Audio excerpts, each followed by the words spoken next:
Hello friends, അപ്പോൾ ഇന്ന് ഒരു ഗെറ്റ് റെഡി വിത്ത് മീ ആണ് കേട്ടോ. കുറേ നാളായി ഒരു ഗെറ്റ് റെഡി വിത്ത് മീ എടുത്തിട്ട്. അപ്പോൾ ഞാൻ വിചാരിച്ചത് ഈ ടോപ്പൊക്കെ ഇട്ട് ഇന്ന് പോകാമെന്ന്. എനിക്ക് ഭയങ്കരമായിട്ട് ഇഷ്ടമുള്ളൊരു ടോപ്പാണ് കേട്ടോ ഇത്. അപ്പോൾ അങ്ങനെ കുറേ നാളായല്ലോ ഒരു ഗെറ്റ് റെഡി വിത്ത് മീ. അപ്പോൾ ഒരു ലോങ് വീഡിയോ ആയിട്ട് തന്നെ അങ്ങ് എടുക്കാമെന്ന് വിചാരിച്ചു. കുറേ നാളിന് ശേഷം ഒരു ലോങ് വീഡിയോ ഞാൻ ഇടാമെന്ന് ഉദ്ദേശിക്കുകയാണ്. അപ്പോൾ ഫസ്റ്റ് എൻ്റെ മോയ്സ്ചറൈസർ തീർന്നു പോയി. അപ്പോൾ അതിന് പകരം ഞാൻ ഒരു വീഡിയോ ഷോർട്സ് നേരത്തെ ഇട്ടിട്ടുണ്ട്, നമ്മുടെ ഗ്ലിസറിനും റോസ് വാട്ടറും കൂടി മിക്സ് ചെയ്തിട്ടുള്ളത്. ആ സംഭവമാണ് ഞാനിപ്പോൾ തൽക്കാലം മോയ്സ്ചറൈസറിന് പകരം ഇട്ട് കൊടുക്കുന്നത്.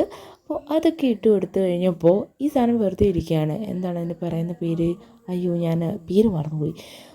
എന്തായാലും അത് ഞാൻ ഇട്ട് കൊടുത്തു. അങ്ങനെ ഇടണം എന്നൊന്നും വിചാരിച്ചൊന്നുമല്ല, ഭയങ്കര മേക്കപ്പൊന്നും ചെയ്യണം എന്നൊന്നുമില്ല. കാരണം ഭയങ്കര ഫങ്ഷനൊന്നും അല്ല പോകുന്നത്. അപ്പോൾ പിന്നെ വിചാരിച്ചു, എനിക്കുള്ളൊരു പ്രശ്നം എന്ന് പറഞ്ഞാൽ ഒട്ടുമിക്ക സാധനങ്ങളും വാങ്ങിച്ച് വീട്ടിൽ വെക്കും. വീട്ടിൽ വെച്ചിട്ട് ഇത് ഉപയോഗിക്കില്ല, പിശുക്കി ഇങ്ങനെ ഉപയോഗിക്കും. അപ്പോൾ എന്ത് ചെയ്യും? സാധനത്തിൻ്റെ ഇത് എക്സ്പയറി ഡേറ്റ് കഴിയുമ്പോൾ എടുത്ത് കളയാനല്ലേ പറ്റൂ. അപ്പോൾ ഞാൻ വിചാരിച്ചു, എന്നാൽ പിന്നെ അതങ്ങ് ഇട്ടേക്കാൻ, വെറുതെ എന്തിനാ കളയുന്നത്? എക്സ്പയറി ഡേറ്റൊക്കെ ആയി തീർന്നു പോകണ്ടല്ലോ. അങ്ങനെ പിന്നെ പൗഡറൊക്കെ ഇട്ട് സെറ്റായി. ഫസ്റ്റ് എനിക്കെപ്പോൾ പൗഡർ ഇട്ടാലും ഉള്ള പ്രശ്നമാണ് കേട്ടോ, ഇങ്ങനെ പടർന്നിരിക്കും. പിന്നെ അതൊക്കെ ഒന്ന് തൂത്ത് തുടച്ച് ശരിയാക്കി. പിന്നെ എപ്പോഴത്തേക്കും പോലെ ഐബ്രോ, ഒട്ടുമിക്കല്ല, എന്നെപ്പോൾ ഉള്ളവരൊക്കെ ഫേസ് ചെയ്യുന്നൊരു പ്രശ്നമാണ് ഐബ്രോ ഇല്ലാത്തത്. അപ്പോൾ ഐബ്രോ ഫില്ല് ചെയ്ത് കൊടുത്തു. ഭയങ്കര വൃത്തിയായിട്ട് ഫില്ല് ചെയ്യാനൊന്നും നമുക്കറിയത്തില്ല. എൻ്റെ ഐബ്രോ ആണെങ്കിൽ ഒരു മെനയില്ലാത്ത ഐബ്രോയാണ്, ഇങ്ങോട്ട് വരച്ചാൽ അങ്ങോട്ട് പോകും. പിന്നെ അതൊക്കെ ഇങ്ങനെ വരച്ച് കൊടുത്തു. പിന്നെ ഞാൻ എപ്പോഴും ഇടുന്ന കമ്മലാണേ, അതിട്ട് കൊടുത്തു. ഭയങ്കര ഒരു ഹെവി, ഭയങ്കര ഒരു ഇട്ടൊന്നും പോകണമെന്ന് വിചാരിച്ചിട്ടല്ല. ഞാൻ വിചാരിച്ചു ജസ്റ്റ് ഒരു എന്തായാലും ഒന്ന് ഒരുങ്ങല്ലേ.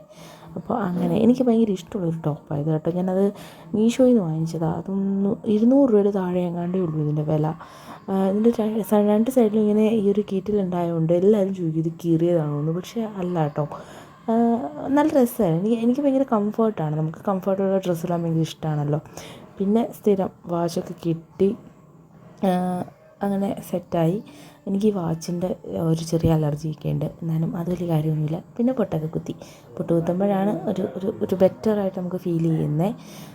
പിന്നെ ഞാനിപ്പോൾ ഡാസ്ലറിൻ്റെ പുതിയ ലിപ്സ്റ്റിക്ക് വാങ്ങിച്ചിട്ടുണ്ട് കേട്ടോ. പക്ഷേ ആ ലിപ്സ്റ്റിക്ക് വാങ്ങിച്ചപ്പോൾ എനിക്ക് ഭയങ്കര കോൺഫിഡൻസാണ്. ലിപ്സ്റ്റിക്ക് ഇടാനൊരു തോന്നുന്നില്ല. നേരത്തെ ഒന്നും ഞാനങ്ങനെ ലിപ്സ്റ്റിക്ക് ഇടില്ലായിരുന്നു. ഇടുവാണെങ്കിൽ തന്നെ ലൈറ്റായിട്ടേ ഇതും ലൈറ്റായിട്ടാണ് ഇടുന്നത്. പിന്നെ എനിക്കൊരു സ്വഭാവമുള്ളത്, ലിപ്സ്റ്റിക്ക് ഞാൻ തിന്നാറുണ്ട്. ഇപ്പോൾ ഇട്ട ഒരു 10 മിനിറ്റിനുള്ളിൽ ഞാനത് തിന്നിരിക്കും. അങ്ങനത്തെ, കാരണം അത് പെർമനൻ്റായിട്ട് എൻ്റെ ലിപ്പിൽ കിടക്കില്ല. പിന്നെ അത് നല്ല ക്വാളിറ്റിയുള്ള സാധനമാണെങ്കിൽ എപ്പോഴും കിടക്കും. പക്ഷേ ഇതങ്ങനെ കിടക്കില്ല. പിന്നെ കണ്ണൊന്നും എഴുതണമെന്ന് വിചാരിച്ചൊന്നുമില്ല. പക്ഷേ ഞാൻ വെച്ചാൽ കണ്ണിൻ്റെ ജീവനില്ലാത്ത പോലെ ഇരിക്കുന്നു. അപ്പോൾ ഒന്നാമത് മേല് കഴുകിയിട്ടേ ഉള്ളൂ, തല കഴുകിയിട്ടില്ല. അപ്പോൾ തല കഴുകിയില്ലെങ്കിൽ തന്നെ എനിക്കൊരു ഭയങ്കര, എൻ്റെ മുഖമൊക്കെ ഒരുമാതിരി ആയിരിക്കുന്നത്. അപ്പം കണ്ണും കൂടി ഒരു ഇതില്ലെങ്കിൽ പിന്നെ ഞാൻ വെച്ചു എന്തായാലും 2 കണ്ണും അങ്ങ് എഴുതി കൊടുത്തേക്കാം. കുറച്ചൊരു പച്ചപ്പ്, ആ കണ്ണിലൊരു ജീവൻ നിൽക്കുമ്പോഴേ, നമ്മുടെ കണ്ണിനല്ലേ കുറച്ചും കൂടി ഒരു ഫോക്കസ് ചെയ്യേണ്ടത്. കണ്ണിനൊരു ജീവൻ ഉണ്ടെങ്കിൽ നമുക്കൊരു രസമില്ലല്ലോ. അപ്പോൾ അങ്ങനെ കണ്ണൊക്കെ വരച്ചു കൊടുത്തു. വാലിട്ട് വരച്ചൊന്നുമില്ല കേട്ടോ, സാധാ പോലെ വരച്ചതേ ഉള്ളൂ. എന്തായാലും എനിക്കിഷ്ടപ്പെട്ടു. ദാണ്ട ഇപ്പോൾ തന്നെ ലിപ്സ്റ്റിക്ക് തിന്നു കഴിഞ്ഞ്. അത് അങ്ങനൊരു. പിന്നെ മുടിയാണ്. ഈ മുടി നിങ്ങളിപ്പോൾ കണ്ടോണം. നിങ്ങൾ വിചാരിക്കും ഞാൻ എന്താ ഇങ്ങനെ അഴിച്ചൊക്കെ ഇട്ട്, എനിക്കിങ്ങനെ അഴിച്ചിട്ട് പോകണമെന്ന് ആഗ്രഹമൊക്കെ ഉണ്ട്. പക്ഷേ നമ്മുടെ അമ്മമാരത് സമ്മതിക്കില്ല. എൻ്റെ അമ്മ സമ്മതിക്കില്ല ഇത് അഴിച്ചിട്ടിട്ട് പുറത്തോട്ട് ഇറങ്ങാൻ. ഞാൻ അതുകൊണ്ട് മുടി അങ്ങ് പിന്നി കെട്ടാമെന്ന് തീരുമാനിച്ചു. കാരണം ഈ മുടി അഴിച്ചിട്ട് ഞാൻ എൻ്റെ മുറിയുടെ പുറത്തോട്ട് ഇറങ്ങുമ്പോഴേ ഞങ്ങളുടെ അമ്മ എന്നെ വഴക്ക് പറയാൻ തുടങ്ങും. മുടി കെട്ടുന്നില്ല, മുടി അഴിച്ചിട്ട് നടക്കുകയാണെന്ന്. എല്ലാ വീട്ടിലും എല്ലാ പെൺപിള്ളേരും നേരിടുന്നൊരു പ്രശ്നമായിരിക്കാം അത്. എന്തോ അതുകൊണ്ട് ഞാനും മുടി അങ്ങ് പിന്നി കെട്ടി. പിന്നെ എനിക്കും അഴിച്ചിടുമ്പോൾ മുടി പെട്ടെന്ന് ഉടക്ക് ആവുന്ന പോലെ തോന്നും. അതുകൊണ്ട് തന്നെ ഞാനും അത്ര കംഫർട്ടല്ല മുടി അഴിച്ചിടാൻ. പിന്നെ കുളിച്ചില്ലെങ്കിൽ എന്താ, സ്പ്രേ അടിക്കണം കേട്ടോ. തല കുളിച്ചില്ലാന്നേ ഉള്ളൂ, അല്ലാണ്ട് മേല് കഴുകിയിട്ടുണ്ട് കേട്ടോ.